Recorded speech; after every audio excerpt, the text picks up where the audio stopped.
सबैजनालाई पुसे 15 को शुभकामना। पुसे 15 किन मनाइन्छ न म तपाईहरुलाई सानो जानकारी दिन्छु। पुसे 15 खाना, स्वास्थ्य र कृषिमा एकदम रिलेटिभ छ।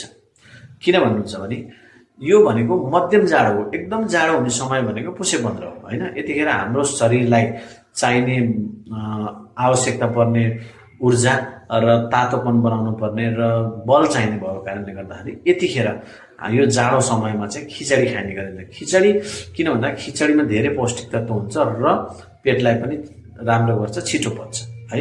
र कृषिमा किन रिलेटिभ छ भन्नुहुन्छ भने कृषि भनेको यतिखेरको समय भनेको नयाँ धान बाली भित्राएर अर्को बालीको वेटिङ गर्ने हो हैन।